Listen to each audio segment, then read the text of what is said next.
Recording in progress.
Langsung dengar.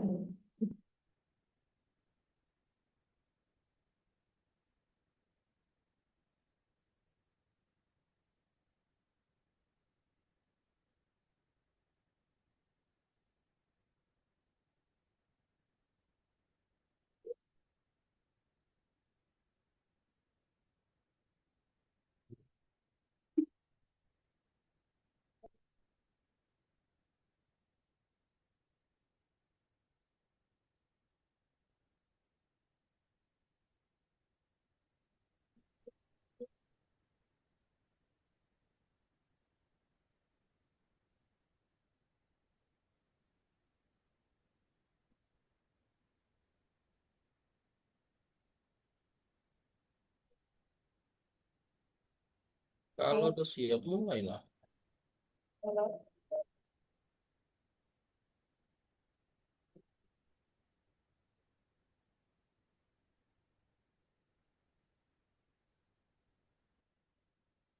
Halo.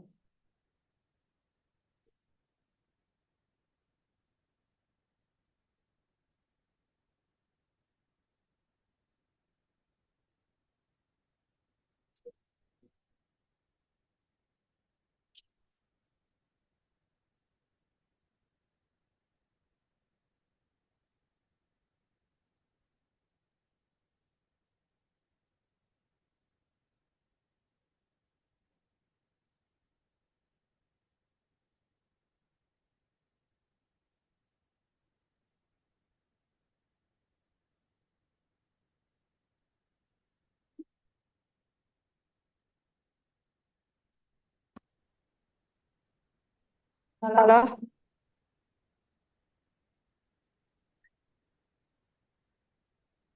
Ya mulailah.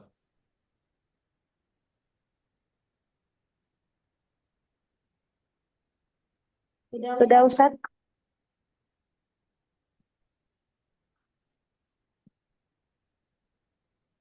Mulailah.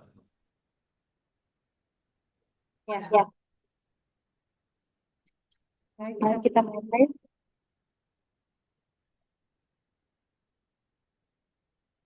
Bismillahirrahmanirrahim. Assalamualaikum warahmatullahi wabarakatuh. Selamat malam dan salam sejahtera bagi kita semua. Yang saya hormati Ustadz Muhammad Oki Muhsin, LC-SPD, selaku Dewan Penguji, serta rekan-rekan mahasiswa semester 8 yang hadir pada malam hari ini. Puji dan syukur marilah kita panjatkan kehadirat Allah Subhanahu wa Ta'ala, karena atas rahmat dan karunia-Nya kita dapat berkumpul pada malam hari ini dalam sidang munaqasyah program studi pendidikan agama Islam Sekolah Tinggi Agama Islam Darul Kalam yang dilaksanakan pada hari Jumat 21 Agustus 2026.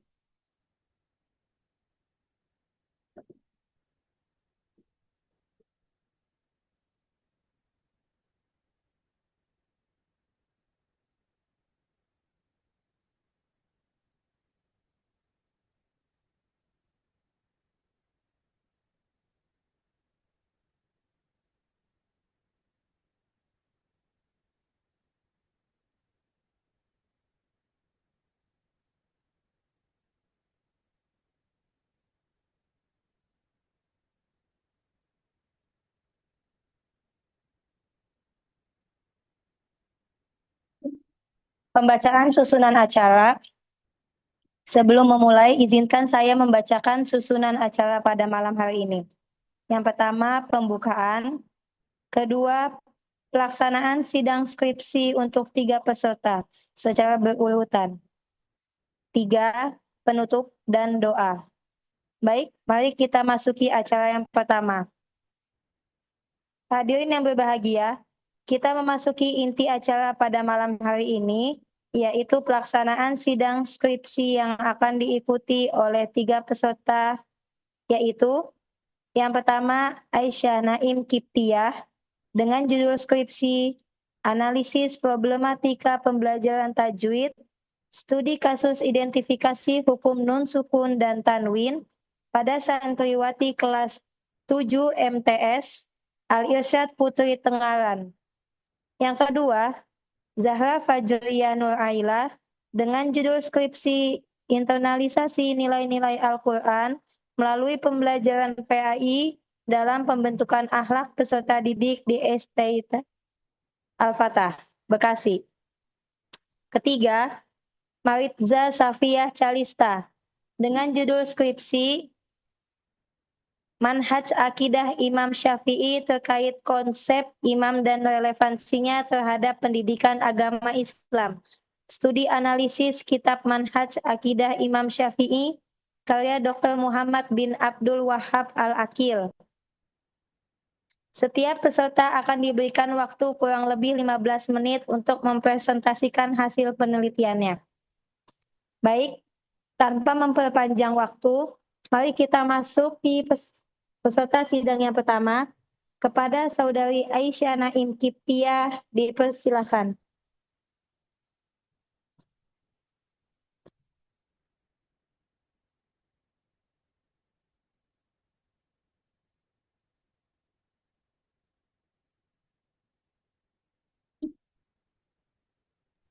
Bismillahirrahmanirrahim. Jazakallah khairan.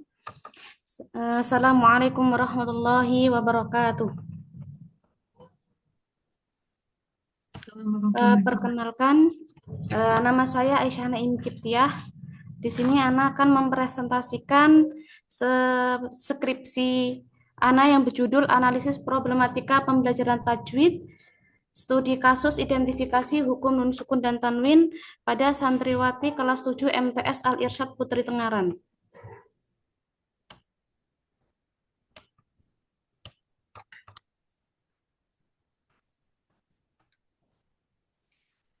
Latar belakang, ilmu tajwid merupakan pedoman penting dalam membaca Al-Quran sesuai dengan kaidah yang benar, sehingga ketepatan makhraj, sifat huruf, dan hukum bacaan dapat terjaga. Salah satu materi dasar dalam pembelajaran tajwid adalah hukum nun sukun dan tanwin. Materi ini penting dikuasai karena sering ditemukan dalam ayat-ayat Al-Quran.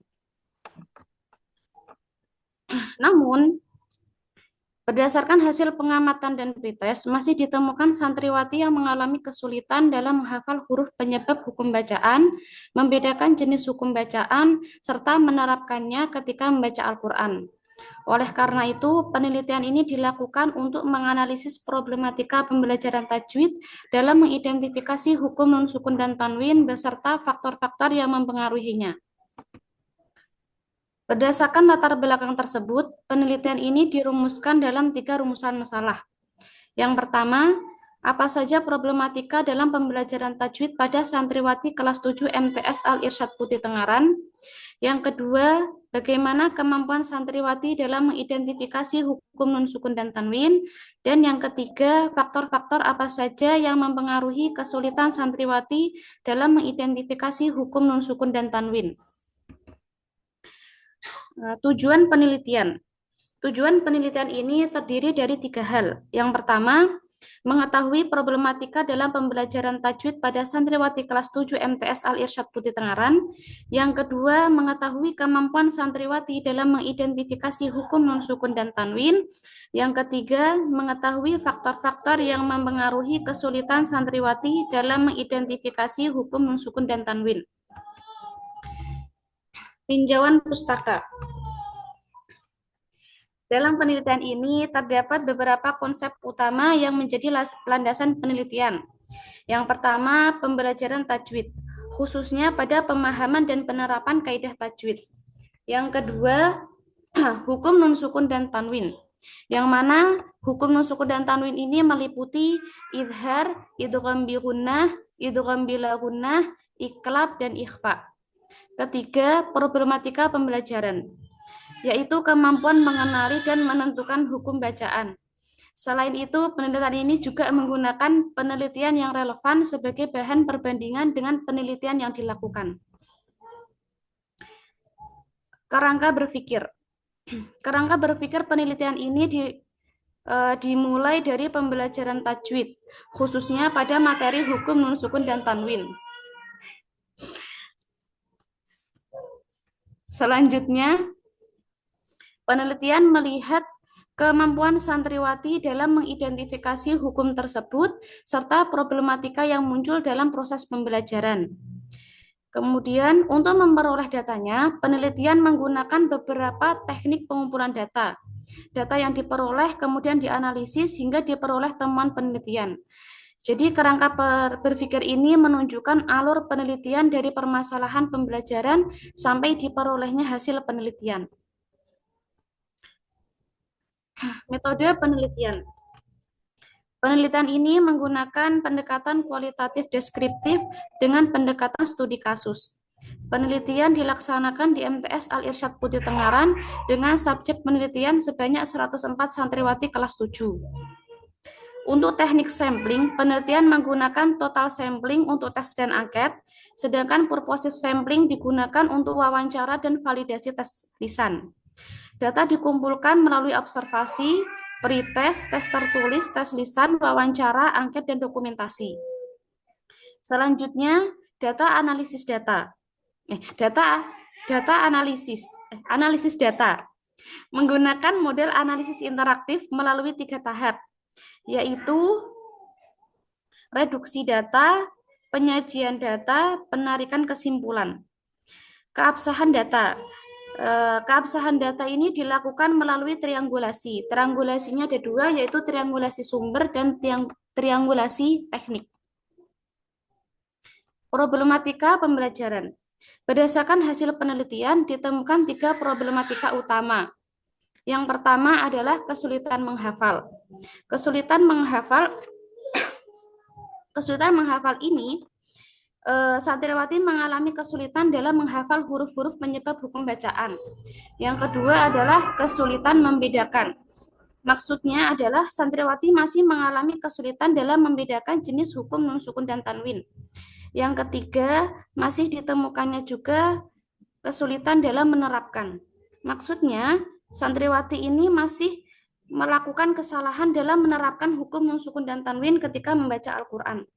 Jadi problematika tidak hanya terdapat pada aspek menghafal, tetapi juga pada kemampuan membedakan dan menerapkan hukum bacaan. Kemudian kemampuan santriwati dalam mengidentifikasi hukum nun sukun dan tanwin. Untuk melihat kemampuan santriwati, penelitian menggunakan pretest, tes tertulis, dan tes lisan. Untuk pretest, terdapat 19 santriwati yang belum mencapai target.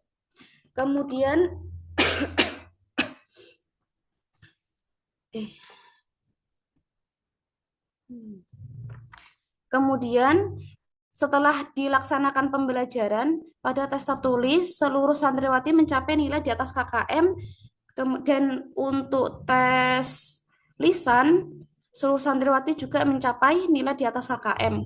Namun, berdasarkan hasil validasi tes lisan yang divalidasi oleh ustadzah yang berkompeten dalam tajwid, pada riwayat Hafs, rata-rata ketepatan hukum memperoleh skor 2,33 dengan kategori cukup, kemudian pelafalannya memperoleh skor 2,17 dengan kategori cukup, sedangkan kelancaran membaca memperoleh skor 3,33 dengan kategori baik. Dengan demikian, kemampuan santriwati menunjukkan hasil yang baik, meskipun masih terdapat aspek yang perlu diperkuat, terutama ketepatan hukum bacaan dan pelafalannya.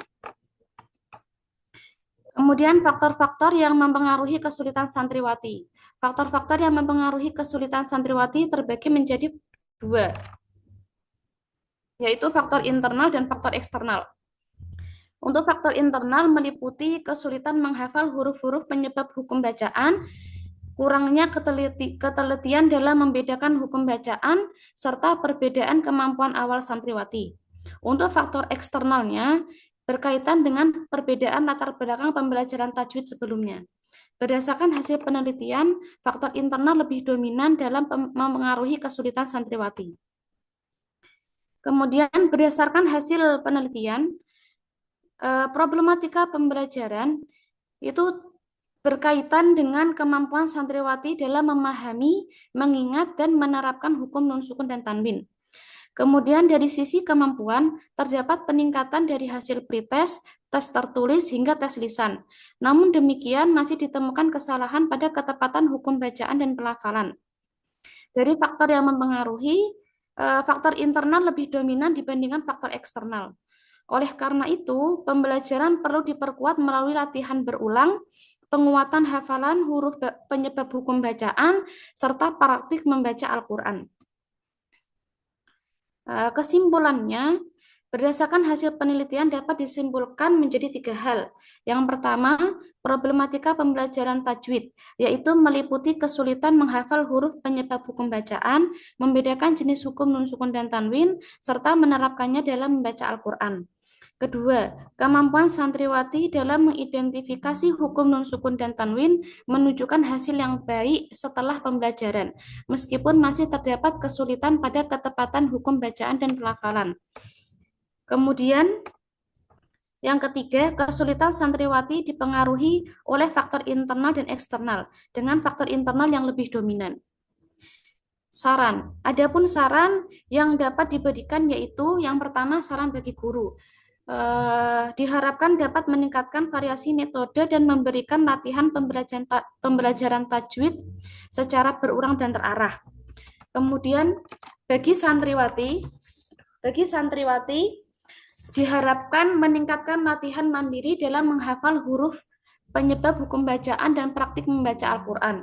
Dan yang terakhir, bagi peneliti selanjutnya diharapkan dapat mengembangkan penelitian dengan cakupan materi, subjek, atau pendekatan yang lebih luas. Demikian pemaparan hasil penelitian yang dapat saya sampaikan. Saya mengucapkan terima kasih atas perhatian dan kesempatan yang telah diberikan.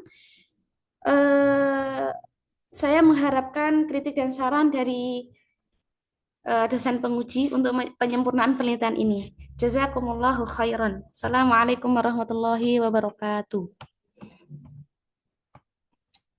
Aneh baru ingat soal timer sidang ya. Biasanya itu Bu, kalau di sidang-sidang asli itu, sidang-sidang yang dilakukan di kampus itu, ini orang yang presentasi itu nggak boleh terlalu cepat. Dia tuh punya batas ya, pembahasan-pembahasan supaya tidak terkesan sederhana, memudahkan, dan juga tidak terlalu panjang. Jadi gagasan-gagasannya itu biasanya memang dibedah oleh orang yang presentasi. Teman-teman, siapa yang pernah lihat sidang offline ya, atau di kampus-kampus? Ada yang pernah lihat nggak? Ada yang pernah dengar?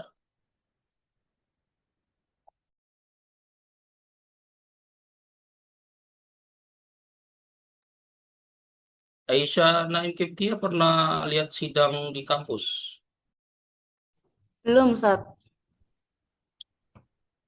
Terus selama ini ketika teman-teman yang lain sidang, berapa kali ikut? Berapa kali ya, Ustaz? Yang kemarin banyak Ini itu, yang sampai 2 hari itu, sama sebelum-sebelumnya juga, Ustaz. Kayaknya 5 kalian ada. apa yang dipahami dari sidang-sidang sebelumnya?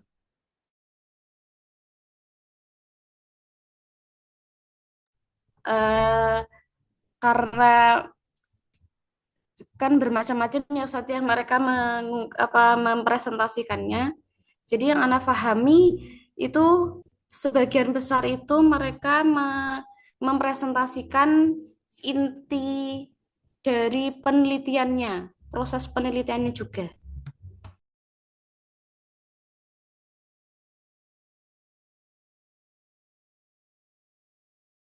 Yakin itu.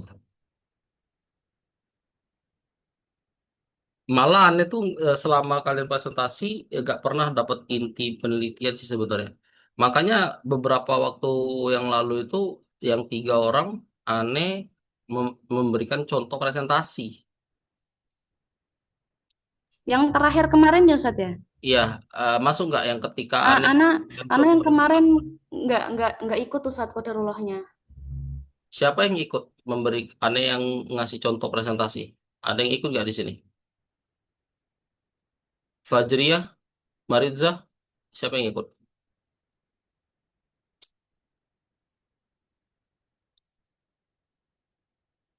Fajriyah ada nggak? Ada Ustadz. Ikut nggak? Oh, ikut. Iya, ikut. Tadi suaranya besar, ini kecil. Maritza ikut nggak? Yang kemarin enggak, Ustaz. Hah? Yang kemarin enggak ikut, Ustaz. Enggak, yang aneh presentasi. Yang terakhir kemarin kan, Ustaz? Iya, yang aneh memberikan contoh presentasi punyanya si Nadro kalau nggak salah. Iya, Ustaz. Anak qadarullah enggak bisa hadir waktu itu. Oke, sayang banget ya. Ya, tapi nggak apa-apa. eh Aisyah bisa nambahin nggak sesuatu? Terserah, improv aja. 10 menit lagi soal penelitian antum. Antum cerita aja soal penelitiannya. Bisa nggak kira-kira? Berarti kayak ini ya Ustadz ya, isi dari skripsinya Ana tapi secara singkat gitu nggak Ustadz? Bukan, bukan, iya, pokoknya itu poin utamanya, memberikan penjelasan isi skripsi Kak Antum, tapi dengan bahasa yang memberikan kerangka-kerangka berpikirnya, gagasan-gagasannya, kenapa Anda lakukan ini, kenapa lakukan itu. Nah, kayak kayak gitu ya. Oh, nah Ustadz. Oke, Bismillah. 10 menit Semoga lagi ya. semoga sesuai, semoga sesuai ya Ustadz ya. Ya, 10 menit lagi ya. Bagusnya itu pakai sama seperti yang tadi, pakai slide tadi, Hmm. tapi tambahin kenapa itu seperti itu. Ada alasan-alasan di belakangnya dari slide itu. Bukan Berarti Ana harus menampilkan slide-nya lagi Ustadz. Apa iya, enggak usah? ya boleh, bagusnya menampilkan slide-nya lagi. Dari orang-orang yang hadir hari ini tuh ada yang ngelihat aneh presentasi nggak sih?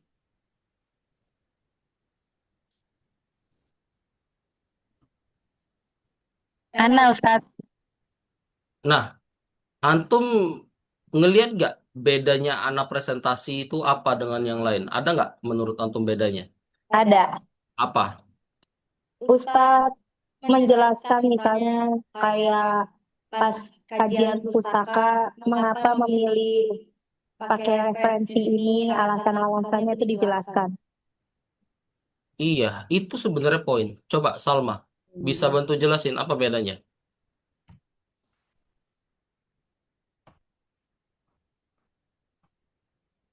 eh Ustadz menjelaskan kemarin itu eh, antar bab itu ada semacam sambungannya gitu. Jadi tidak terputus di tengah-tengah, maksudnya tidak lompat-lompat gitu Ustadz.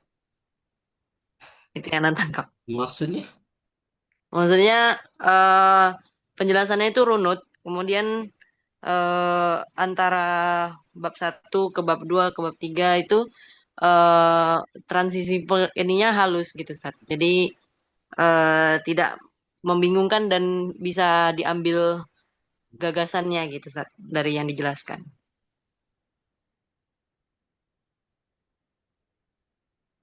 Iya, kurang lebih poinnya juga sama, bagus. Jadi yang aneh gunakan, ya gak apa-apa ya, ini Siti, dikit, Siti, siapa sih? Aisyah, Naim, aneh jelasin dikit ya. Di situ tuh ada poin utama eh, kerangka berpikir. Jadi alasan kenapa itu di situ kayak gitu. Kenapa saya memasukkan itu? Kenapa tidak mencoba dengan cara lain? Jadi ada alasan dan gagasannya itu yang penting. Sehingga yang dikatakan Salma tadi seperti transisi antar bab itu memang karena metodenya, bukan karena penjelasannya udah memang sengaja mau runut, tapi metode yang digunakan itu akhirnya menuntut pembahasan terdengar seperti runut dan tidak lompat. Walaupun aneh nggak punya poin secara penelitiannya ya, karena punyanya Sinadro. Tapi aneh punya kerangkanya, metodenya, dapat untuk menjelaskan juga kepada orang sesuai dengan metode saya berpikir. Sehingga penelitiannya itu disampaikan dalam bentuk presentasi hasil laporan, bukan membacakan template atau membacakan buku templatenya aja, tapi mempresentasikan hasil laporan. Nah, itu tuh apa namanya yang menjadikan dia beda. Dan teknik yang seperti itu membuat daya tarik namanya. Daya tariknya apa?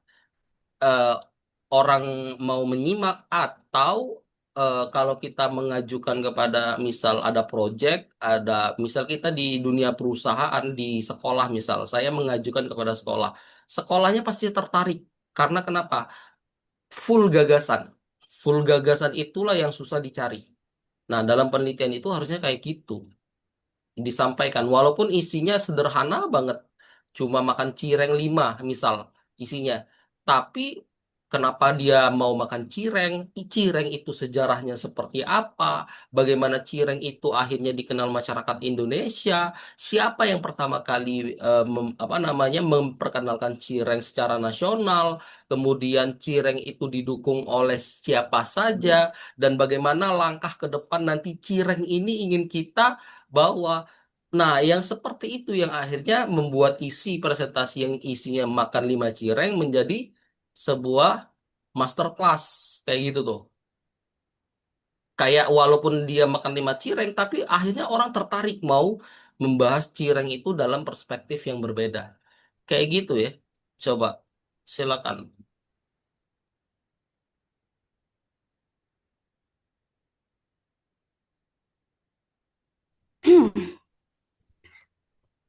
Ana jelaskan ulang ya Ustadz. Sebentar, Ana buka dulu.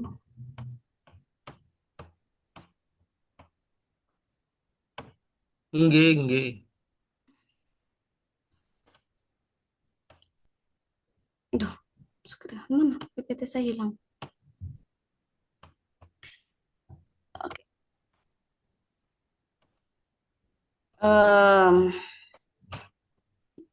Jadi grogi Ustadz. Ana jadi grogi. Sebentar Ustadz, Ana grogi. Ini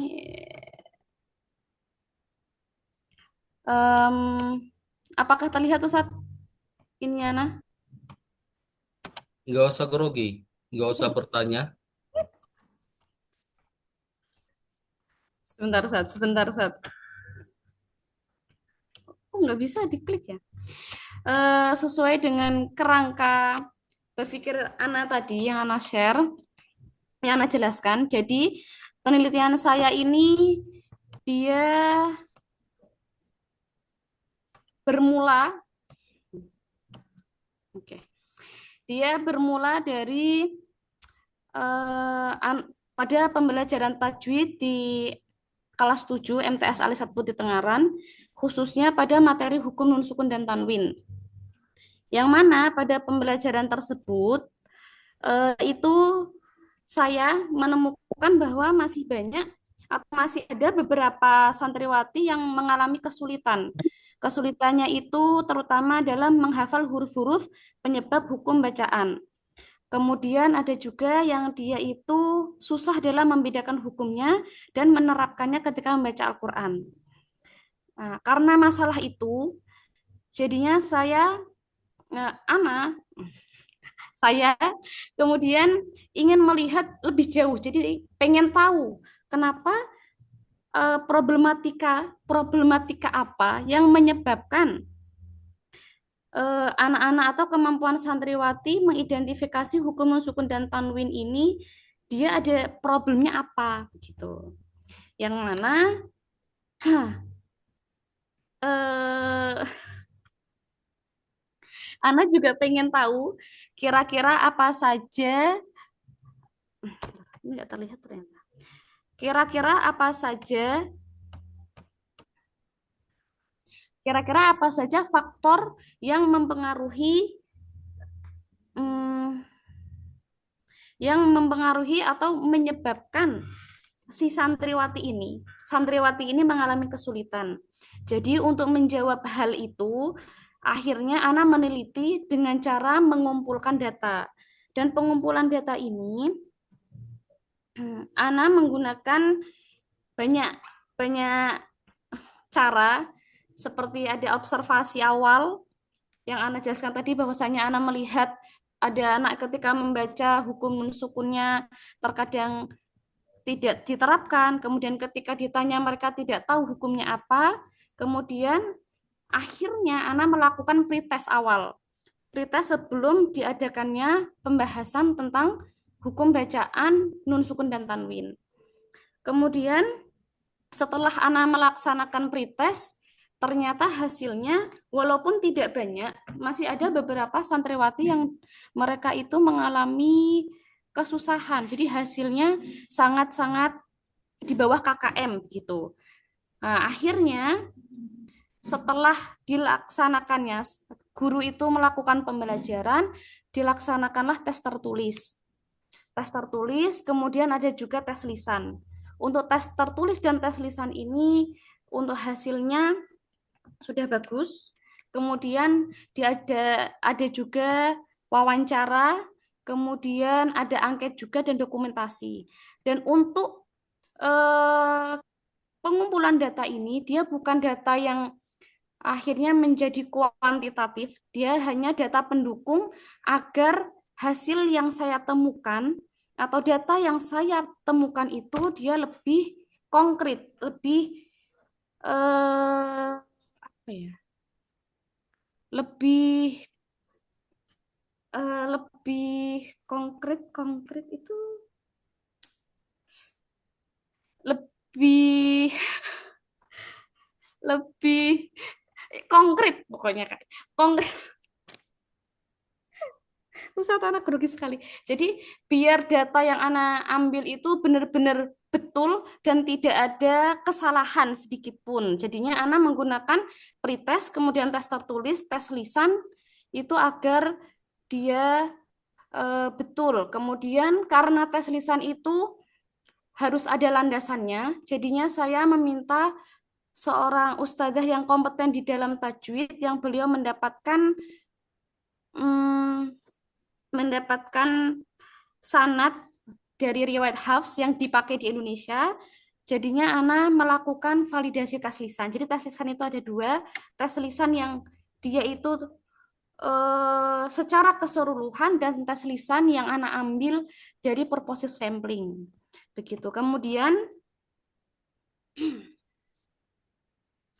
setelah itu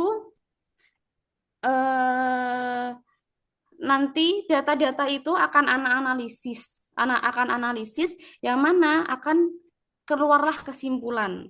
Kesimpulannya apa saja sih problematika, masalah apa dalam pembelajaran yang terjadi. Setelah itu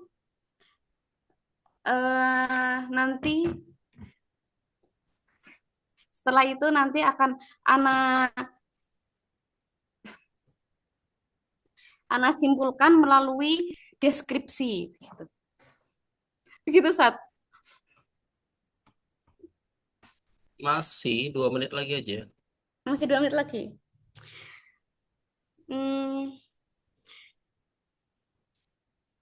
Untuk wawancara dan validasi itu Ana menggunakan purposive sampling atau hanya Ana ambil dari 2 anak yang dia nilainya tinggi, 2 anak yang nilainya sedang, dan 2 anak yang nilainya rendah. Kenapa Ana menggunakan itu? Karena menurut Ana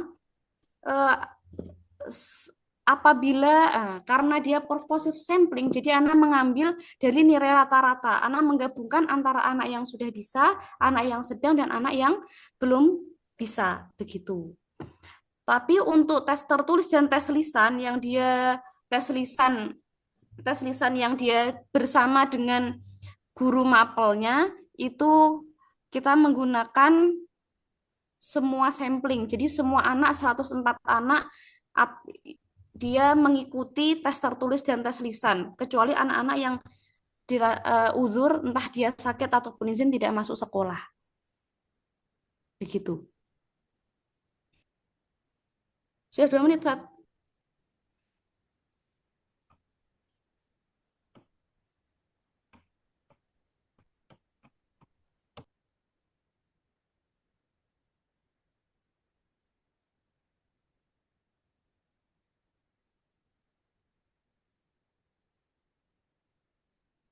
Ya lumayan lah. Selanjutnya.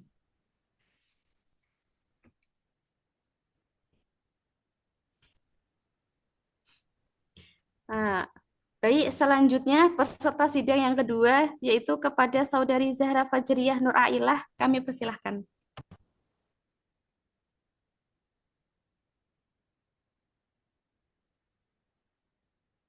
Sebentar, Ustaz.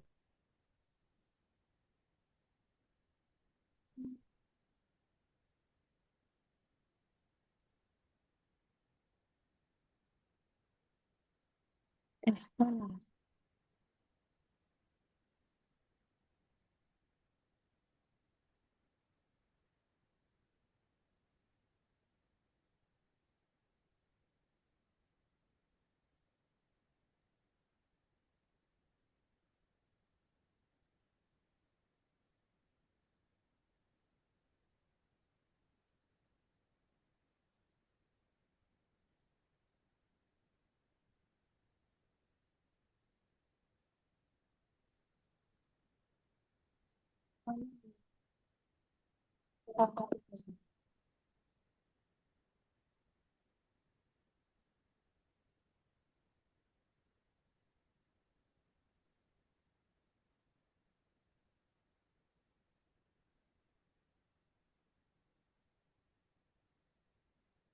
Ya.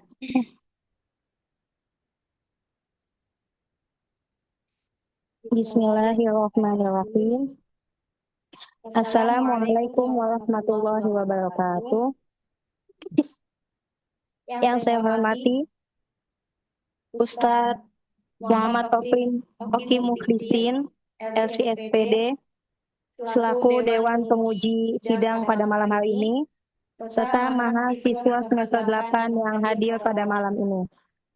Puji syukur kita panjatkan kehadirat Allah Subhanahu wa Ta'ala, karena atas rahmat dan izinnya saya dapat mempresentasikan hasil penelitian skripsi saya. Perkenalkan, nama saya Zahra Fajriyah Nur Ailah dengan NIM 222301185 dari program studi pendidikan agama Islam, Sekolah Tinggi Agama Islam Darul Qolam Tangerang. Pada kesempatan ini, izinkan saya mempresentasikan skripsi yang berjudul Internalisasi Nilai-Nilai Al-Quran melalui pembelajaran PAI dalam pembentukan akhlak peserta didik di SDIT Al-Fatah Bekasi.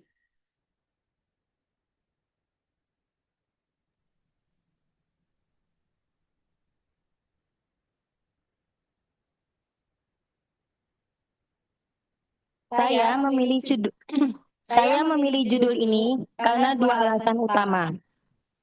Yang pertama, secara akademik, saya melihat pembelajaran pendidikan agama Islam di sekolah dasar itu masih sering dievaluasi dari sisi kognitif aja.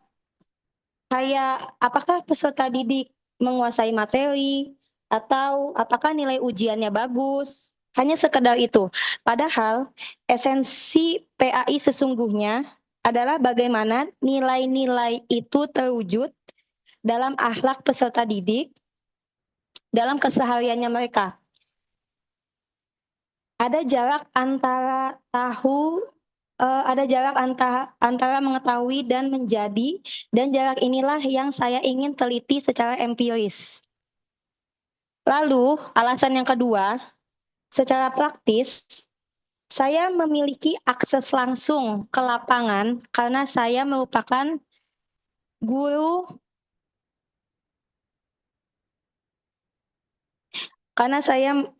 merupakan salah satu guru di SDIT Al-Fatah, dan sekolah ini juga memiliki standar jaminan mutu 12 Quality Assurance dan program pendukung pembinaan akhlak yang menurut penelusuran saya belum pernah dikaji secara khusus kaitannya dengan proses internalisasi nilai Al-Quran.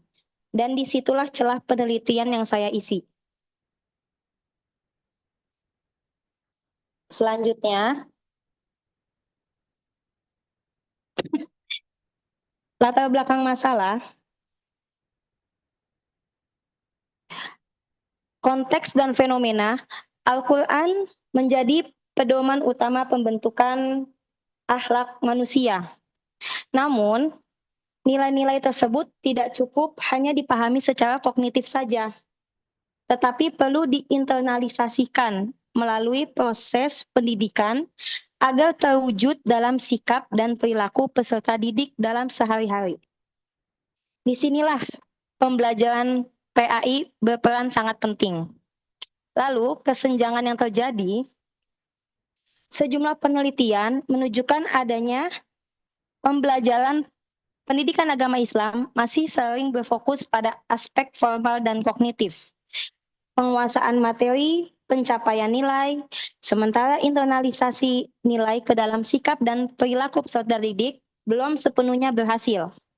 Ditambah lagi, tantangan arus informasi dan teknologi digital saat ini menuntut pendidikan agama tidak berhenti pada pemahaman saja, tetapi juga membimbing peserta didik untuk benar-benar menerapkan nilai-nilai tersebut dalam kehidupan sehari-hari mereka. Lalu, urgensi penelitian ini, SDIT Al-Fatah menjadi lokasi penelitian yang sangat relevan. Sekolah ini berkomitmen menginternalisasikan nilai-nilai Al-Quran melalui pembelajaran pendidikan agama Islam dan didukung oleh standar jaminan mutu 12 Quality Assurance dalam pembentukan akhlak. Jadi didukung oleh standar jaminan mutu 12 Quality Assurance. Perlu saya tegaskan di sini, penelitian saya tidak membahas seluruh dua aspek. Penelitian saya tidak membahas seluruh 12 aspek Quality Assurance. Namun, 12 Quality Assurance di sini ditinjau sebagai program pendukung, bukan objek utama yang saya teliti. Lalu, gap penelitian. Penelitian sebelumnya yang dilakukan oleh Salman mengenai strategi internalisasi nilai Al-Quran sudah mengkaji peran pembelajaran pendidikan agama Islam dalam internalisasi nilai. Namun, belum dikaji secara rinci bagaimana proses tersebut dikembangkan bersama program jaminan mutu seperti 12 Quality Assurance. Nah, inilah gap penelitian saya. Menganalisis proses internalisasi nilai-nilai Al-Quran melalui pembelajaran pendidikan agama Islam dan didukung oleh standar jaminan mutu 12 QA dalam pembentukan akhlak peserta didik. Selanjutnya, rumusan masalah dan tujuan penelitian. Yang pertama, berdasarkan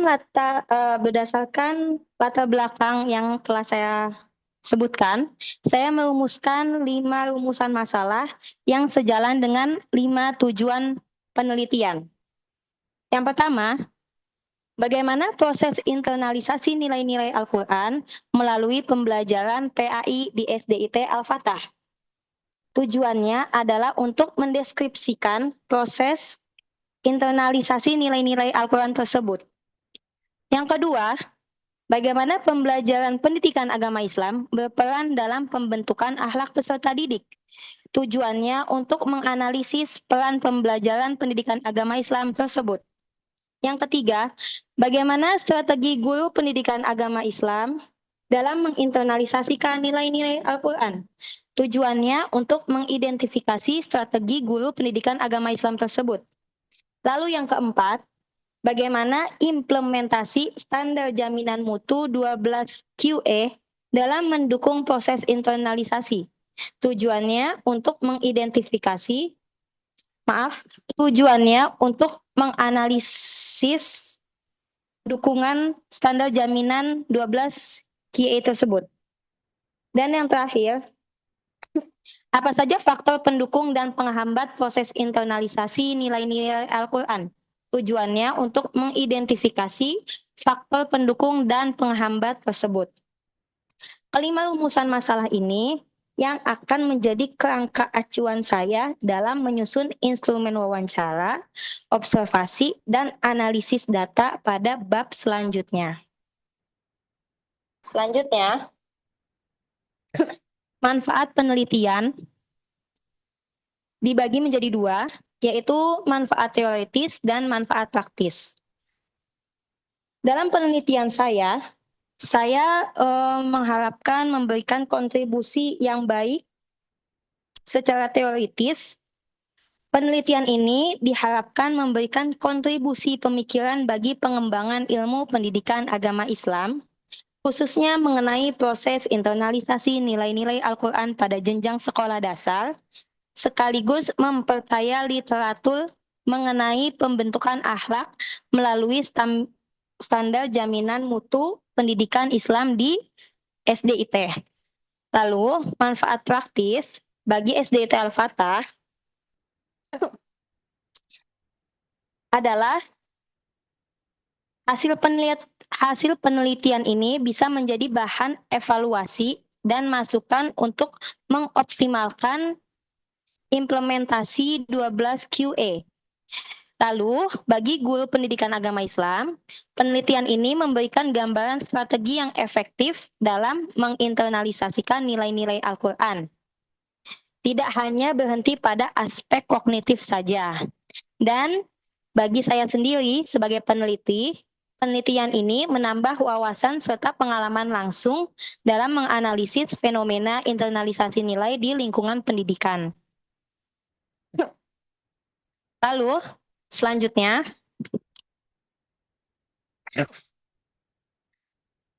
pada bab 2, saya menggunakan beberapa landasan teori yang benar-benar menjadi pisau analisis dalam penelitian saya. Bukan seluruh teori saya bahas di kajian pustaka. Nah, yang pertama, landasan teori yang saya gunakan adalah konsep internalisasi nilai. Nah, saya mengambil referensi dari Munif, karena Munif menyampaikan konsep tentang internalisasi nilai, yaitu melalui 3 tahapan. Dengan transformasi nilai, transaksi nilai, dan transinternalisasi nilai. Tahapan inilah yang saya gunakan sebagai kerangka untuk membaca proses di lapangan. Lalu, yang kedua, nilai-nilai Al-Quran yang saya ambil dari Mukaromah. Dan Mukaromah ini membagi nilai-nilai Al-Quran menjadi ke dalam 3 dimensi, yaitu nilai akidah, nilai ibadah, dan nilai akhlak. Nah, ketiga dimensi ini yang saya gunakan sebagai kategori analisis untuk memahami bentuk nilai yang diinternalisasikan. Lalu, konsep yang ketiga, yaitu konsep akhlak. Saya merujuk pada Al-Ghazali dan Ibnu Miskawai bahwa akhlak adalah kondisi jiwa yang tertanam dan terwujud dalam perbuatan secara spontan, ya. Jadi tanpa disuruh-suruh, jadi mereka tuh sudah otomatis melakukan akhlak itu gitu. Jadi sudah tertanam dalam jiwanya mereka, dalam jiwanya peserta didik. Dan yang terakhir, yaitu metode internalisasi nilai yang merujuk pada Abdullah Nasih Ilwan, yaitu keteladanan, pembiasaan, nasihat, pengawasan, dan hukuman. Metode inilah yang saya gunakan untuk membaca strategi guru di lapangan. Nah, fokus penelitian saya sendiri adalah proses internalisasi nilai-nilai Al-Quran melalui pembelajaran pendidikan agama Islam dalam pembentukan akhlak peserta didik di SDIT Al-Fatah dengan memperhatikan 3 hal, yaitu tahapan pelaksanaannya, bentuk pelaksanaan dalam pembelajaran dan pembiasaan, serta hasil internalisasi yang tercermin dalam sikap dan perilaku peserta didik. Oke, selanjutnya,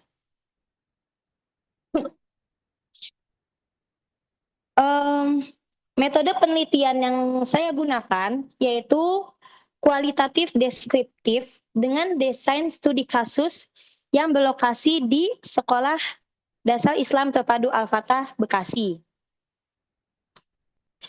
Pendekatan kualitatif saya pilih karena tujuan penelitian saya adalah untuk memahami secara mendalam proses pengalaman dan makna di balik internalisasi nilai.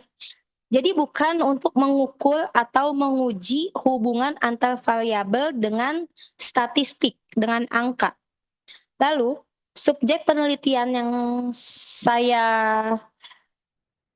tuju yaitu kepala sekolah, guru PAI, dan peserta didik kelas 5 dan 6. Ya. Nah, untuk saya menggunakan wawancara kepada kepala sekolah, yaitu melalui wawancara secara tertulis dengan Google Form. Lalu, wawancara dengan guru PAI dan peserta didik saya lakukan dengan wawancara secara langsung. Nah, teknik pengumpulan data yang saya lakukan yaitu melalui 3 tahapan.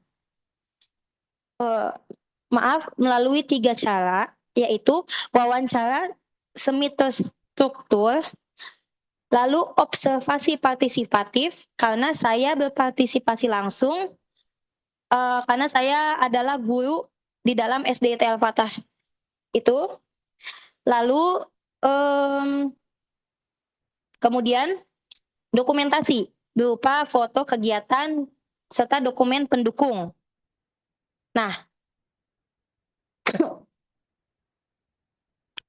instrumen yang saya gunakan adalah pedoman wawancara dan lembar observasi yang sudah saya susun berdasarkan fokus penelitian. Lalu, untuk keabsahan data, saya menggunakan triangulasi sumber, membandingkan keterangan kepala sekolah, lalu dengan guru pendidikan agama Islam dan peserta didik, serta triangulasi teknik, yaitu membandingkan hasil wawancara dengan hasil observasi yang saya amati dan dokumentasi. Kemudian, yang terakhir, analisis data. Saya menggunakan model Miles, Huberman, dan Saldana yang terdiri dari 3 tahap, yaitu yang pertama, kondensasi data. Kondensasi data dengan menyeleksi dan mengelompokkan data berdasarkan fokus penelitian. Yang kedua, penyajian data, menyusun secara deskriptif, sistematif, serta yang ketiga, dengan penarikan dan verifikasi kesimpulan yang saya lakukan dengan meninjau kembali seluruh data melalui triangulasi. Kemudian,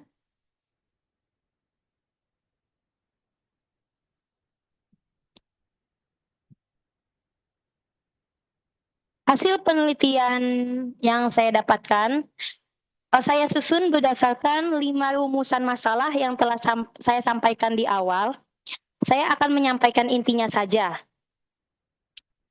Yang pertama, proses internalisasi nilai-nilai Al-Quran dilakukan melalui integrasi nilai ke dalam materi pembelajaran pendidikan agama Islam. Misalnya, materi yang dikaitkan dengan dalil Al-Quran seperti Quran Surat Al-Ma'un, yaitu guru menyampaikan dalil tentang celakanya orang-orang yang melalaikan sholat. Nah, lalu diperkuat dengan pemahaman peserta didik, serta pembiasaan dan keteladanan guru. Lalu yang kedua, pembelajaran pendidikan agama Islam sebagai sarana yang berperan membentuk pemahaman sekaligus perilaku peserta didik. Misalnya, sikap sopan santun, kedisiplinan, dan tanggung jawab. Meskipun temuan yang saya dapatkan itu belum menunjukkan penerapannya secara konsisten kepada seluruh peserta didik. Nah, yang ketiga, strategi guru pendidikan agama Islam yang sangat bervariasi. Mereka menggunakan metode talaki, project based learning, serta jigsaw yang digunakan pada guru kelas 5. Lalu untuk metode yang dilakukan pada guru PAI kelas 4, yaitu ceramah, diskusi, problem solving, dan think pair share yang disertai pemberian penguatan dan bentuk apresiasi terhadap perilaku positif yang dilakukan oleh peserta didik. Lalu yang keempat, standar jaminan mutu 12 QE dan program pendukung seperti Mabit, Bengkel Al-Quran, Murakas Al-Quran yang berfungsi untuk memperkuat pelaksanaan internalisasi mulai dari tahap perencanaan, pembiasaan, hingga monitoring kegiatan. Lalu yang terakhir yaitu faktor pendukung proses internalisasi. Yang saya amati adalah melalui keteladanan guru, lingkungan sekolah yang religius, dan pembiasaan keagamaan yang rutin seperti zikir pagi, sholat duha di masjid, sholat zuhur dan asar berjamaah. Sedangkan faktor penghambatnya yaitu perbedaan kemampuan dan karakter peserta didik, kurangnya kedisiplinan sebagai peserta didik, dan belum meratanya penguatan nilai di lingkungan keluarga serta pengaruh lingkungan dan media digital. Selanjutnya, pembahasan penelitian. Saya menghubungkan temuan yang saya dapatkan dengan landasan teori yang saya gunakan. Yang pertama, proses yang terjadi di lapangan pada dasarnya berjalan sama dengan tahapan internalisasi nilai menurut Munif. Dimulai dari transformasi nilai, yaitu penyampaian materi oleh guru, berlanjut ke transaksi nilai, yaitu diskusi dan interaksi dua arah antara guru dan peserta didik, hingga transinternalisasi nilai, yaitu ketika nilai tersebut sudah terwujud, tercermin secara konsisten dalam perilaku peserta didik. Namun, temuan yang saya dapatkan bahwa sebagian besar peserta didik itu baru sampai pada tahap transaksi dan belum seluruhnya mencapai transinternalisasi secara konsisten. Yang kedua, akhlak yang terlihat pada peserta didik merupakan wujud nyata dari nilai akidah dan ibadah yang telah tertanam. Dan ini sejalan dengan pandangan Mukaromah bahwa ketiga dimensi nilai tersebut saling berkaitan, yang artinya akhlak bukan hasil dari ceramah semata, melainkan hasil dari kebiasaan ibadah dan keyakinan yang dilatih secara berkelanjutan. Lalu yang ketiga, keberhasilan strategi guru PAI dalam penelitian ini sejalan dengan temuan Trisukitman bahwa keberhasilan internalisasi nilai sangat dipengaruhi oleh konsistensi penerapan keteladanan, pembiasaan, nasihat, dan pengawasan dari guru, bukan semata-mata karena ketersediaan program standar jaminan mutu 12 QE. Dan Saya menyimpulkan bahwa program internalisasi nilai bukan proses yang instan, tetapi adanya kurikulum dan standar jaminan mutu 12 QE memang penting, tetapi ia hanya menjadi program pendukung. Keberhasilan tetap ditentukan oleh konsistensi keteladanan guru, pembiasaan, serta penguatan nilai yang secara berkelanjutan, baik di sekolah maupun di lingkungan keluarga.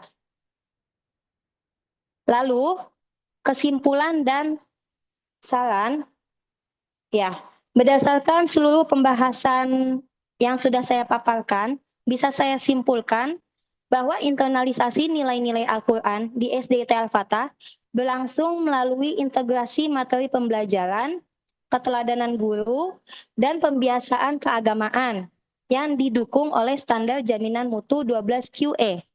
Nilai tersebut terwujud dalam berbagai perilaku positif peserta didik, meskipun penerapannya belum sepenuhnya konsisten pada seluruh anak. Secara keseluruhan, proses ini berjalan bertahap dan berkelanjutan, sehingga membutuhkan penguatan yang harus selalu dilakukan oleh sekolah, guru, maupun keluarga.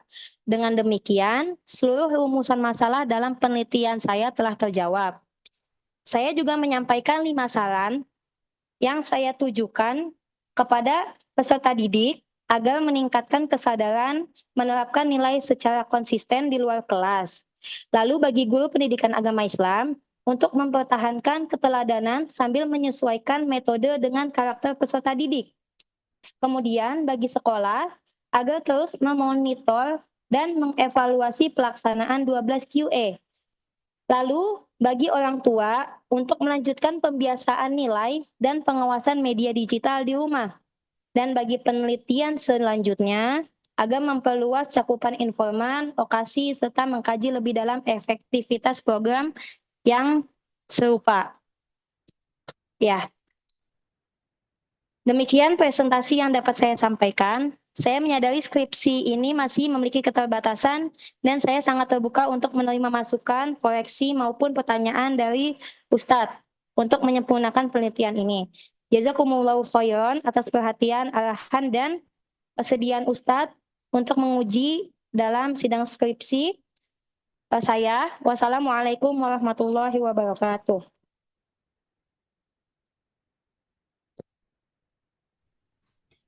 Baik, terima kasih. Selanjutnya kita masuki peserta sidang yang terakhir pada malam hari ini, yaitu Mariza Safia Kalista. Kepadanya kami persilahkan.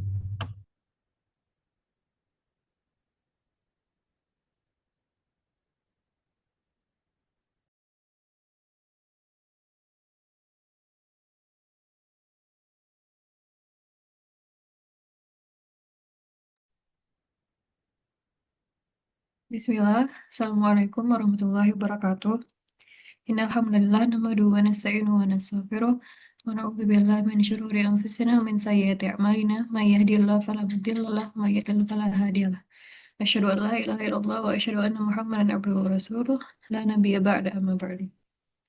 Alhamdulillah, puji syukur kehadiran Allah Subhanahu wa taala atas rahmatnya sehingga saya dapat hadir pada sidang skripsi malam ini. Shalawat serta salam semoga tercurah kepada Nabi Muhammad SAW.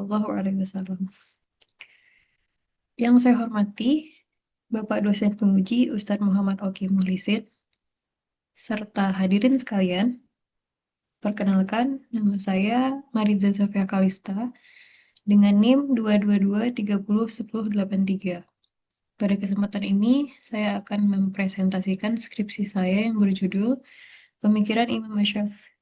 Manhaj Akidah Imam Asy-Syafi'i terkait konsep iman dan relevansinya terhadap pendidikan agama Islam.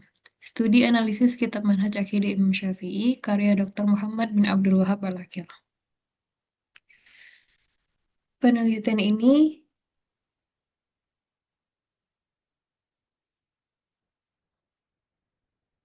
ini berangkat dari pertanyaan penting. Apakah pendidikan akidah cukup hanya mengajarkan pengetahuan dan hafalan? Menurut konsep iman dalam Manhaj Imam Syafi'i, iman tidak hanya berupa keyakinan di dalam hati, tapi juga pengakuan melalui lisan dan pembuktian melalui amal perbuatan. Oleh karena itu, konsep ini memiliki daya tarik dan relevansi bagi pengembangan pendidikan agama Islam yang lebih utuh. Melalui penelitian ini, saya berusaha menjelaskan bagaimana konsep iman Imam Syafi'i dipahami, serta bagaimana konsep tersebut dapat dikaitkan dengan pembelajaran akidah di lembaga pendidikan formal di Indonesia.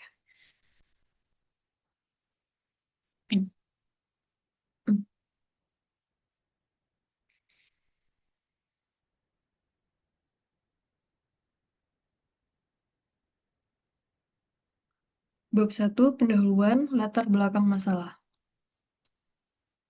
Bab 1 ini menjelaskan alasan mengapa penelitian ini penting dilakukan. Indonesia merupakan negara dengan jumlah penduduk Muslim yang besar. Secara historis dan kultural, mayoritas masyarakat Muslim Indonesia memiliki hubungan yang kuat dengan mazhab Imam Syafi'i. Namun, kajian terhadap Imam Syafi'i selama ini lebih banyak berfokus pada bidang fikih dan usul fikih. Sementara itu, pemikiran beliau dalam bidang akidah belum mendapatkan perhatian yang seimbang. Padahal, akidah merupakan fondasi utama dalam kehidupan seorang Muslim. Akidah menjadi dasar bagi ibadah, fikih, dan akhlak.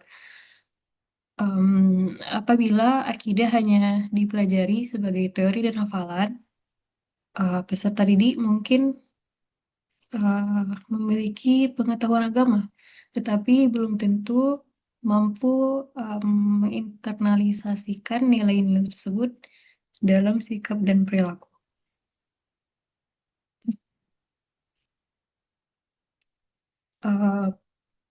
Permasalahan inilah yang menjadi latar belakang penelitian saya. Terdapat gap atau kesenjangan antara tradisi keilmuan akidah yang berkembang di masyarakat Muslim Indonesia dengan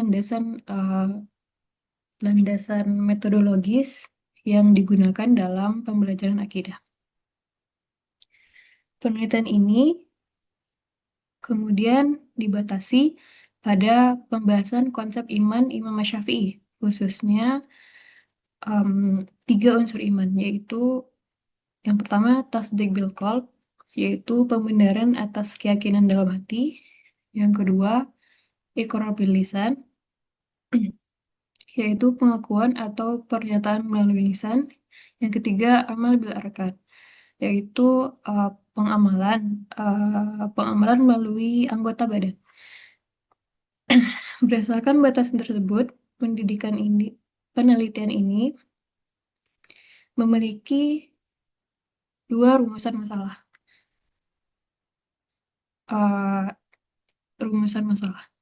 Yang pertama yaitu bagaimana konsep iman dalam manhaj akidah Imam Syafi'i sebagaimana dipaparkan oleh Dr. Muhammad bin Abdul Wahab Al-Aqil. Adapun rumusan masalah yang kedua yaitu bagaimana relevansi konsep iman tersebut terhadap pengembangan pendidikan agama Islam di Indonesia. Tujuan penelitian ini sejalan dengan rumusan masalah tersebut, yaitu menganalisis konsep iman Imam Syafi'i dan menjelaskan relevansinya terhadap pendidikan akidah dalam pendidikan agama Islam.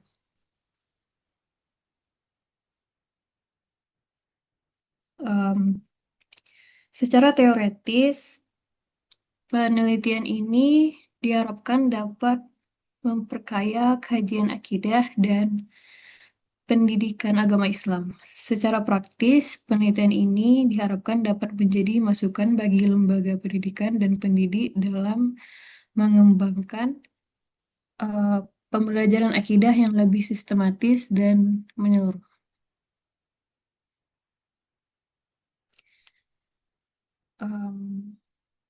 Adapun landasan teori, Yang pertama adalah akidah dipahami sebagai keyakinan yang kuat, kokoh, dan mengikat dalam hati. Akidah merupakan fondasi agama yang menjadi dasar bagi pelaksanaan syariah dan pembentukan akhlak. Adapun hubungan antara akidah, syariah, dan akhlak dapat dijelaskan sebagai akidah merupakan dasar atau fondasi, lalu syariah dan ibadah merupakan bentuk pengamalan, lalu akhlak yang merupakan hasil atau manifestasi nyata dari keyakinan. Akidah juga bersifat tauqifiyah, yaitu sumbernya harus berdasarkan Al-Quran dan As-Sunnah. Akal digunakan untuk memahami dan menjelaskan wahyu, tetapi bukan untuk menetapkan akidah berdasarkan spekulasi semata. Yang kedua, iman dalam perspektif Ahlus Sunnah wal Jamaah mencakup 3 unsur utama, yaitu keyakinan hati, pengakuan lisan, dan amal perbuatan. Iman tidak hanya bersifat pasif, tetapi bersifat dinamis. Iman dapat bertambah karena ketaatan dan berkurang karena kemaksiatan. Lalu, penelitian ini menggunakan kitab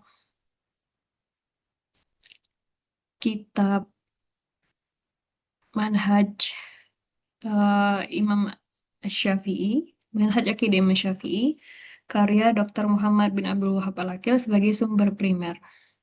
Kitab tersebut berusaha merekonstruksi pemikiran akidah Imam Syafi'i melalui penelusuran terhadap berbagai pernyataan riwayat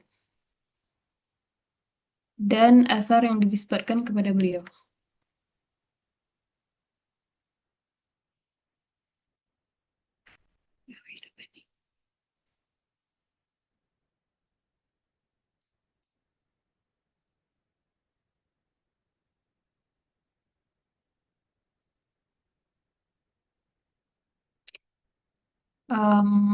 Adapun penelitian terdahulu,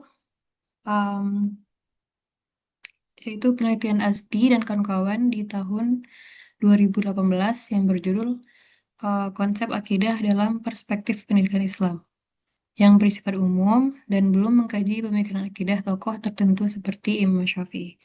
Yang kedua, penelitian M. Syukri di tahun 2015 dengan judul Konsep Pendidikan Akidah Perspektif Islam, jurnal Raden Fatah, yang menekankan integrasi kognitif, afektif, dan psikomotorik, namun belum dikaitkan dengan pemikiran Imam Mazhab. Yang ketiga, Siti Nurhayati di tahun 2020 yang berjudul Pembelajaran Akidah Akhlak di Sekolah, jurnal STI tadi, yang bersifat praktis, pedagogis, dan tidak membahas landasan akidah dari ulama klasik atau Imam Mazhab. Yang keempat, Ahmad Fauzi 2021 dengan judul Nilai Akidah, Ibadah, dan Akhlak dalam Pendidikan Islam yang masih konseptual dan belum mengkaji pemikiran akidah Imam Syafi'i secara spesifik. Adapun posisi penelitian ini belum ada kajian yang secara khusus menelaah pemikiran akidah Imam Syafi'i berdasarkan kitab Al-Aqil serta relevansinya terhadap PAI di Indonesia.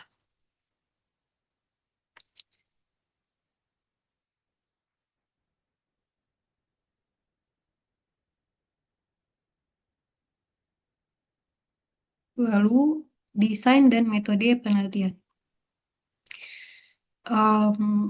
Penelitian ini menggunakan pendekatan kualitatif dengan jenis penelitian kepustakaan atau library research yang bersifat deskriptif analitis, yaitu mendeskripsikan konsep iman Imam Syafi'i, kemudian menganalisis relevansinya terhadap pendidikan agama Islam.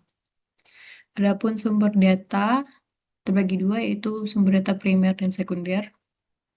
Sumber data primer dalam penelitian ini adalah Kitab Manhaj Aqidah Imam Syafi'i karya Dr. Muhammad bin Abdul Wahab Al-Aqil.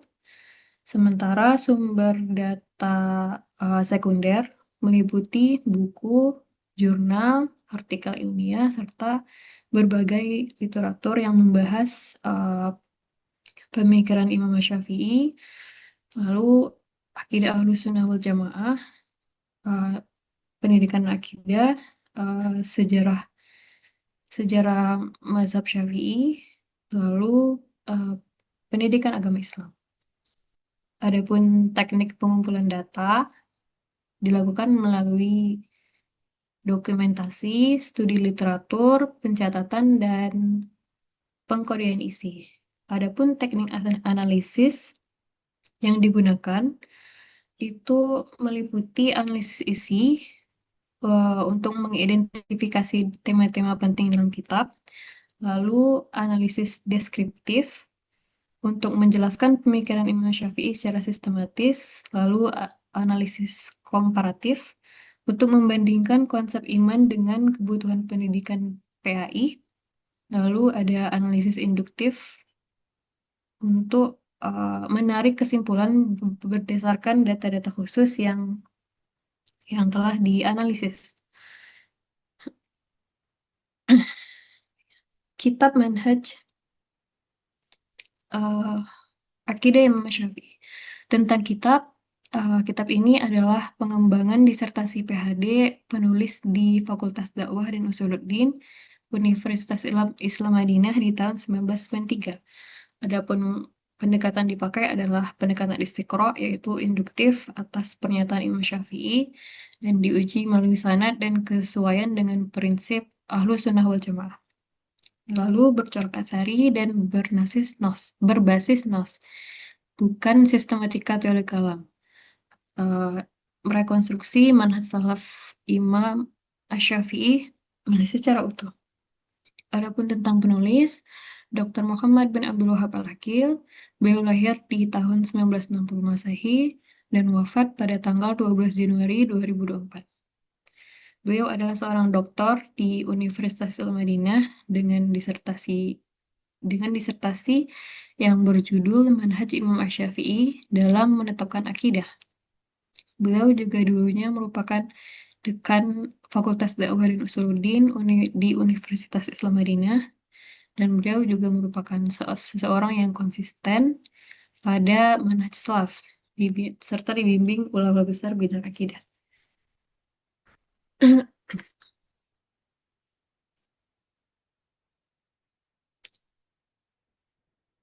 Hasil penelitian didapat adalah hakikat iman. 3 unsur yang menyatu. Iman terdiri atas 3 unsur utama, yaitu tasdik bil qalb, atau pembenaran hati.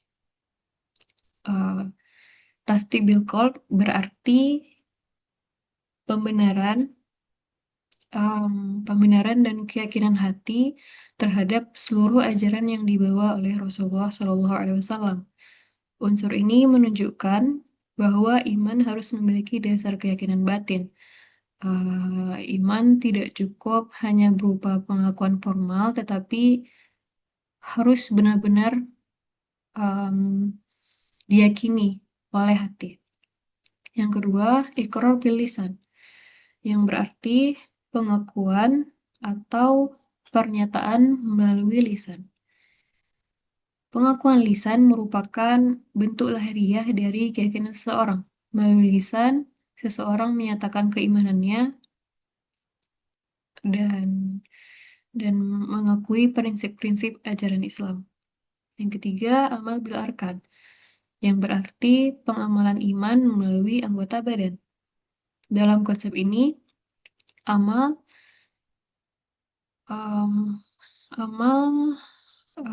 bukan berarti bukan sekedar akibat tambahan dari iman, melainkan bagian yang tidak terpisahkan dari iman. Dengan demikian, iman harus terlihat dalam ibadah, akhlak, dan perilaku sehari-hari. Konsep iman tersebut bersifat dinamis. Iman dapat bertambah dan berkurang. Iman dapat bertambah melalui ketaatan, contohnya amal soleh, dan pembiasaan kebaikan.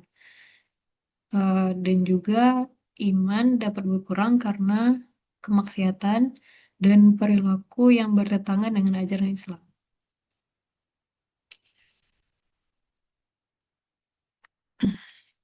Adapun posisi wasatiyah di antara aliran teologi.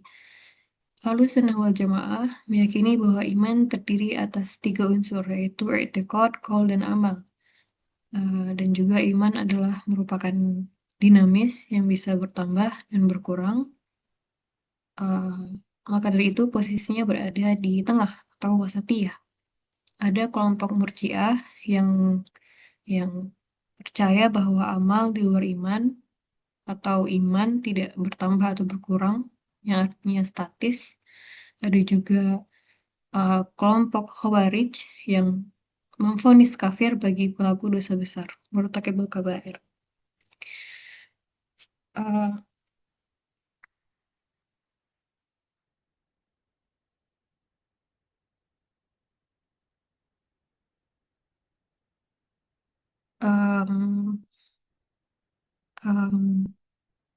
Relevansi terhadap pendidikan agama Islam. Konsep iman Imam Asy-Syafi'i memiliki relevansi yang kuat terhadap pendidikan agama Islam. Relevansi pertama terlihat pada tujuan pembelajaran pendidikan akidah itu tidak cukup hanya bertujuan agar peserta didik mengetahui dan menghafal materi, tetapi juga harus membentuk sikap dan perilaku yang sesuai dengan keimanan. Relevansi kedua terlihat pada pemetaan 3 unsur iman dengan 3 ranah pembelajaran, yaitu tasdik bil qalb, yang ranah pembelajarannya adalah afektif, dan bentuk penerapannya yaitu keyakinan, penghayatan, dan kesadaran beragama. Ada juga unsur iman iqrar bil lisan, yaitu ranah pembelajaran yang masuk ke kognitif atau juga verbal, yang bentuk penerapannya adalah pemahaman dan kemampuan menjelaskan ajaran akidah. Yang ketiga, amal bil arkan, yang masuk ke ranah psikomotorik, yang bentuk penerapannya adalah ibadah, akhlak, dan pengamalan nyata. Relevansi ketiga tersebut terlihat pada materi pembelajaran, karena iman mencakup keyakinan dan amal. Materi PAI sebaiknya mengintegrasikan akidah, ibadah, dan akhlak, bukan menyampaikannya secara terpisah.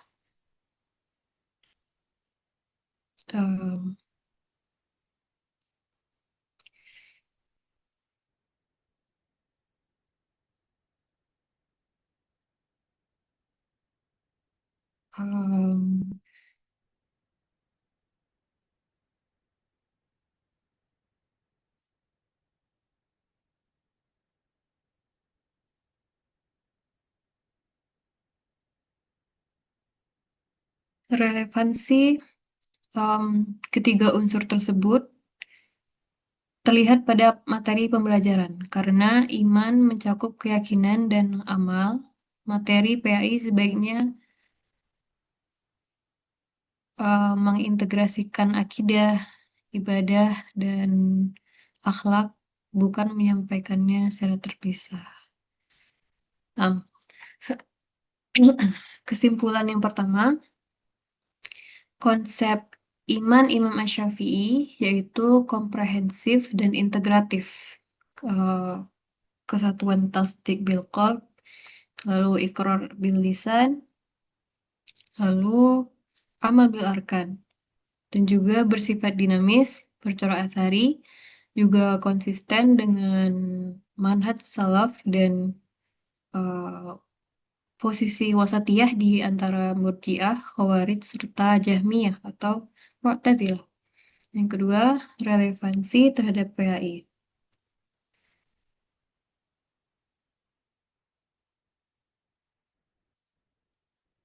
Yaitu pemetaan i'tiqad, qaul amal ke ranah afektif, kognitif, psikomotorik yang memberi landasan teologis metodologis bagi tujuan, materi, metode, dan evaluasi PAI yang menyeluruh dan kontekstual bagi masyarakat muslim di Indonesia.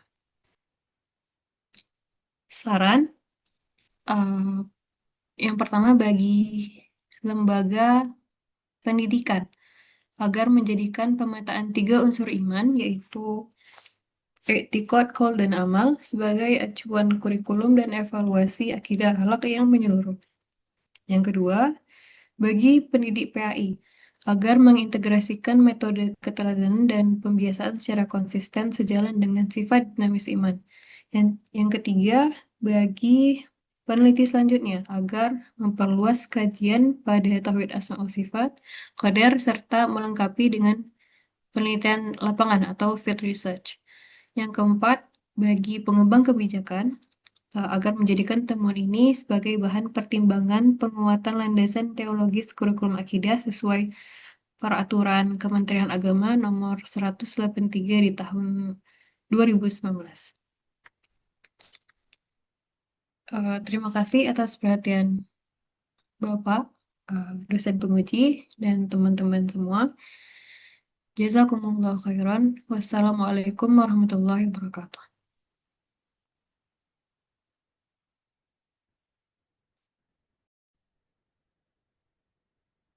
Kenapa pas bagian akhir kesimpulan lancar banget?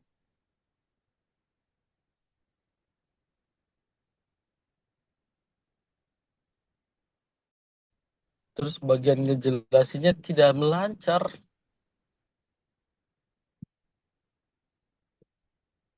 Kenapa, Mariza? Maaf Ustaz, bisa ulang pertanyaannya? Kenapa pas bagian pesan-pesan dan yang akhir tadi cepet banget, lancar, kayak jalan tol, pas ngejelasinnya tidak. Karena kesimpulan Ustaz. Jadi menyimpulkan dengan penjelasan yang terbantah-bantah gitu ya. Ya Ustaz.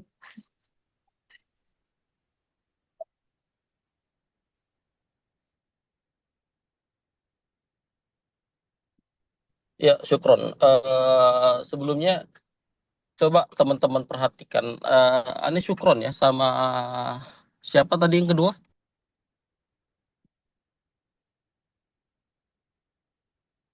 Zahra Ustaz.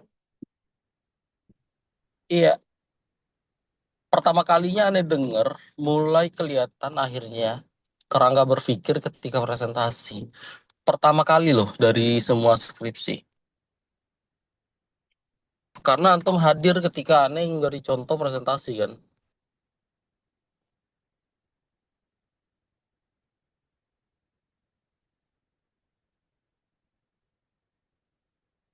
Hadir ya? Hadir Ustaz, hadir. Melihat aneh memberikan presentasi dan aneh ngelihat antum memang plek-ketiplek. Contohnya pas penjelasan dari referensi tadi nyebut nama orang. Iya tidak? Iya, betul Ustaz.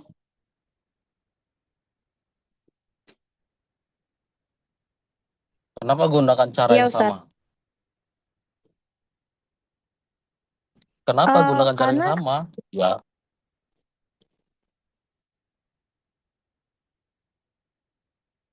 karena apa? karena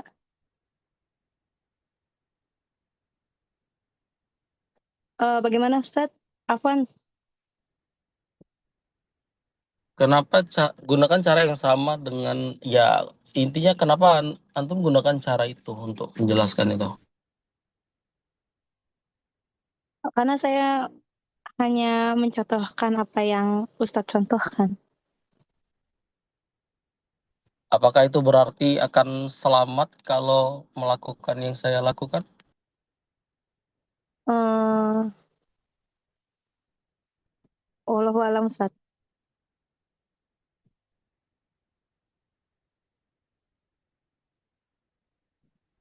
Semakin antum melakukan sesuatu, semakin di situ akan dikejar.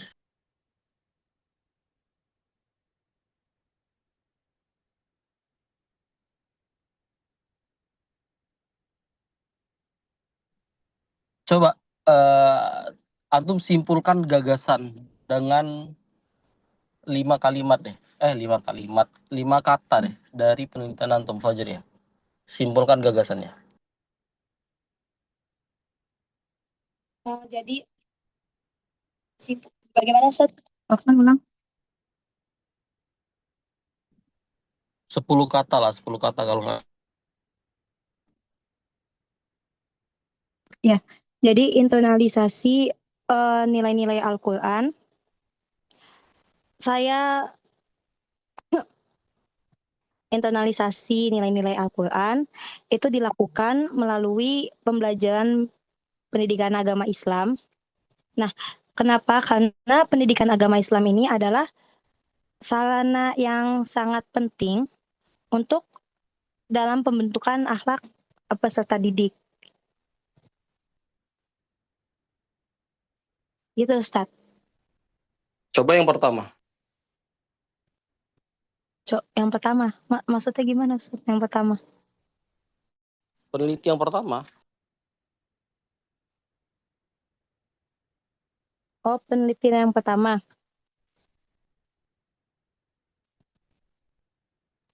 Ana Ustadz maksudnya. Iya, simpulkan gagasannya. Oh, Jadi kesimpulan dari penelitian Ana adalah Ana melihat bahwasannya memahami dan mampu menerapkan hukum bacaan, terutama hukum nun sukun dan tanwin di dalam membaca Al-Quran itu sangat penting. Jadinya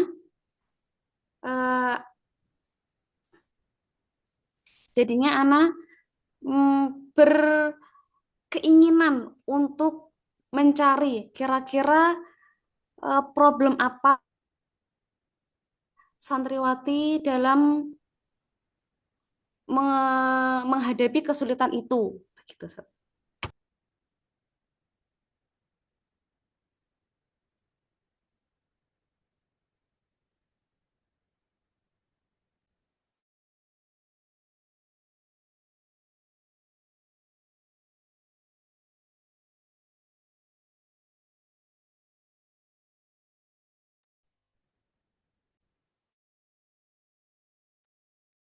Yang ketiga coba.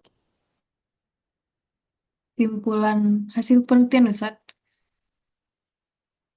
Ya.